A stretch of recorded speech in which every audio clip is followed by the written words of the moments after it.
ఈవీఎంలు అన్నది 80% of the జనాభా ఓట్లు వేసినారు. రికార్డ్ పోలింగ్ 80% జనాభా వెళ్ళి పోలింగ్ బూత్లో బటన్ నొక్కినారు. బటన్ నొక్కిన తర్వాత వాళ్ళు ఏ పార్టీకి ఓటేశారని వీవీప్యాట్లో వాళ్ళకి కనిపిస్తూ ఉంది. వాళ్ళకి వీవీప్యాట్లో వాళ్ళు వేసిన ఓటు వీవీప్యాట్లో వాళ్ళకి కనిపించే ఓటు రెండు మ్యాచ్ అయ్యాయి కాబట్టి వాళ్ళు సాటిస్ఫై అయ్యి బూత్లో నుంచి బయటకు వచ్చారు. ఈ 80% మంది ఎవరైతే ఓటేశారో ఎవడు కంప్లైంట్ చేయాల, ఏ ఓటరు కూడా కంప్లైంట్ చేయాల. ఇప్పుడు నేనున్నాను, వెళ్ళి నేను ఫ్యాన్ గుర్తుకు నేను నొక్కిన తర్వాత వీవీప్యాట్లో నాకు సైకిల్ గుర్తు కనిపిస్తే నేను ఎందుకు గమ్మనుంటాను కదా. బూత్లో అక్కడే నేను గొడవ చేసిండు, బూత్లోనే వెంటనే కంప్లైంట్ లాంచ్ చేసిండు, బూత్లోనే అన్ని చేసిండు కదా. అట్లా ఏ పార్టీకి ఎవరన్నా కానీ ఇలా ఓటేసిన తర్వాత వీవీప్యాట్లో వేరే పార్టీకి ఓటేసినట్టుగా ఎవరికి కనిపించలేదు కాబట్టి 80% మంది జనాభా ఓట్లేసిన ప్రతి ఒక్కరూ సాటిస్ఫై అయ్యి ఎటువంటి బూత్లో కానీ బూత్లో కంప్లైంట్ ఇవ్వడం కానీ పోలింగ్ ఆఫీసర్ దగ్గర కంప్లైంట్ ఇవ్వడం కానీ ఎటువంటి ఎక్కడ జరగల. ఇవన్నీ చంద్రబాబు నాయుడు గారికి తెలిసి తాను ఎవరికి ఓటేశాడో తనకే తెలియదని చెప్పి సినిమాలో ఒక సినిమాలో విలన్ పాత్ర పోషిస్తూ డ్రామాలు చేయడము ఎంత మటుకు ధర్మం చంద్రబాబు నాయుడు గారిని అడుగుతా ఉన్నా. పోలింగ్ మొదలయ్యే ముందు ప్రతి పోలింగ్ బూత్లోనూ అన్ని పార్టీలకు సంబంధించిన పోలింగ్ ఏజెంట్లు అక్కడ కూర్చుంటారు. వాళ్ళందరూ కూర్చున్న తర్వాత ఈవీఎంలు వీళ్ళందరూ చెక్ చేస్తారు, వీళ్ళందరూ టెస్ట్ చేస్తారు. 50 ఓట్లు మాక్ పోలింగ్ చేస్తారు. 50 ఓట్లు మాక్ పోలింగ్ చేస్తారు ఈ పోలింగ్ ఏజెంట్స్. వాళ్ళు నొక్కిన గుర్తు వీప్యాట్లో వాళ్ళకు స్లిప్ ఏదైతే బయటకు వస్తుందో ఆ గుర్తు రెండు మ్యాచ్ అయినాయో లేదో చూసుకుంటారు. చూసుకున్న తర్వాత వీళ్ళు సంతకాలు పెడతారు, పోలింగ్ ఏజెంట్ సంతకాలు పెడతారు. మేము వెరిఫై చేసినాము, 50 ఓట్లు ఒక్కొక్కరు 50 ఓట్లు వెరిఫై చేసినాము, ఈవీఎంలు బాగా పనిచేస్తూ ఉన్నాయి అని సంతకాలు పెడతారు. ఆ సంతకాలు పెట్టిన తర్వాతనే జనరల్ ప్రజలకు పబ్లిక్కు ఓటింగ్ను పర్మిట్ చేస్తారు. ఓటింగ్ తర్వాతనే అవకాశం ఇస్తారు జనరల్ పబ్లిక్కు.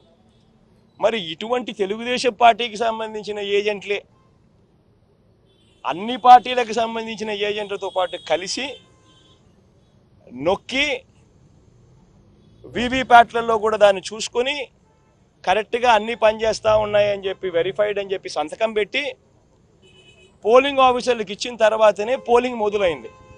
మరి ఏ రకంగా చంద్రబాబు నాయుడు గారు చెప్తారు ఈ రకంగా ఈవీఎంలు అది జరిగాయి, ఈవీఎంలు ఇది జరిగాయి, నేను ఎవరికి ఓటేసానో నాకు తెలీదు అని చెప్పి ప్రజలను తప్పుదోవ పట్టించడం నిజంగా ఒక ముఖ్యమంత్రి స్థాయిలో ఉన్న వ్యక్తి చేయదగ్గ పనేనా అని అడుగుతా ఉన్నా.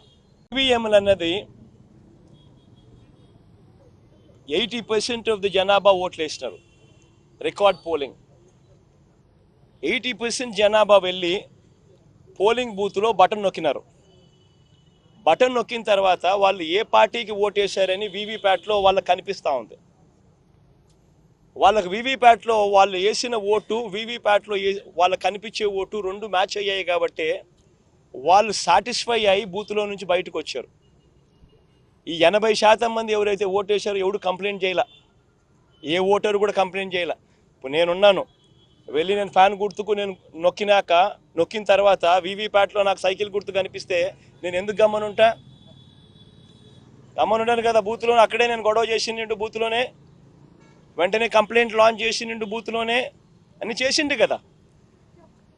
అట్లా ఏ పార్టీకి ఎవరన్నా కానీ ఇలా ఓటేసిన తర్వాత వీవీప్యాట్లో వేరే పార్టీకి ఓటేసినట్టుగా ఎవరికి కనిపించలేదు కాబట్టి 80% మంది జనాభా ఓట్లేసిన ప్రతి ఒక్కరూ సాటిస్ఫై అయ్యి ఎటువంటి బూత్లో కానీ బూత్లో కంప్లైంట్ ఇవ్వడం కానీ పోలింగ్ ఆఫీసర్ దగ్గర కంప్లైంట్ ఇవ్వడం కానీ ఎటువంటి ఎక్కడ జరగల. ఇవన్నీ చంద్రబాబు నాయుడు గారికి తెలిసి తాను ఎవరికి ఓటేసాడో తనకే తెలియదని చెప్పి సినిమాలో ఒక సినిమాలో విలన్ పాత్ర పోషిస్తూ డ్రామాలు చేయడము ఎంత మటుకు ధర్మం చంద్రబాబు నాయుడు గారిని నేను అడుగుతా ఉన్నా. పోలింగ్ మొదలయ్యే ముందు ప్రతి పోలింగ్ బూత్లోనూ అన్ని పార్టీలకు సంబంధించిన పోలింగ్ ఏజెంట్లు అక్కడ కూర్చుంటారు. వాళ్ళందరూ కూర్చున్న తర్వాత ఈవీఎంలు వీళ్ళందరూ చెక్ చేస్తారు, వీళ్ళందరూ టెస్ట్ చేస్తారు. 50 ఓట్లు మాక్ పోలింగ్ చేస్తారు. 50 ఓట్లు మాక్ పోలింగ్ చేస్తారు ఈ పోలింగ్ ఏజెంట్స్. వాళ్ళు నొక్కిన గుర్తు వీప్యాట్లో వాళ్ళకు స్లిప్ ఏదైతే బయటకు వస్తుందో ఆ గుర్తు రెండు మ్యాచ్ అయినాయా లేదో చూసుకుంటారు. చూసుకున్న తర్వాత వీళ్ళు సంతకాలు పెడతారు, పోలింగ్ ఏజెంట్ సంతకాలు పెడతారు. మేము వెరిఫై చేసినాము, 50 ఓట్లు ఒక్కొక్కరు 50 ఓట్లు వెరిఫై చేసినాము, ఈవీఎంలు బాగా పనిచేస్తూ ఉన్నాయి అని సంతకాలు పెడతారు. ఆ సంతకాలు పెట్టిన తర్వాతనే జనరల్ ప్రజలకు పబ్లిక్కు ఓటింగ్ను పర్మిట్ చేస్తారు. ఓటింగ్ తర్వాతనే అవకాశం ఇస్తారు జనరల్ పబ్లిక్కు. మరి ఇటువంటి తెలుగుదేశం పార్టీకి సంబంధించిన ఏజెంట్లే అన్ని పార్టీలకు సంబంధించిన ఏజెంట్లతో పాటు కలిసి నొక్కి వీవీప్యాట్లలో కూడా దాన్ని చూసుకొని కరెక్ట్గా అన్నీ పనిచేస్తూ ఉన్నాయని చెప్పి వెరిఫైడ్ అని చెప్పి సంతకం పెట్టి పోలింగ్ ఆఫీసర్లకు ఇచ్చిన తర్వాతనే పోలింగ్ మొదలైంది. మళ్ళీ ఏ రకంగా చంద్రబాబు నాయుడు గారు చెప్తారు ఈ రకంగా ఈవీఎంలు అది జరిగాయి, ఈవీఎంలు ఇది జరిగాయి, నేను ఎవరికి ఓటేసానో నాకు తెలియదు అని చెప్పి ప్రజలను తప్పుదోవ పట్టించడం నిజంగా ఒక ముఖ్యమంత్రి స్థాయిలో ఉన్న వ్యక్తి చేయదగ్గ పనేనా అని అడుగుతా ఉన్నా.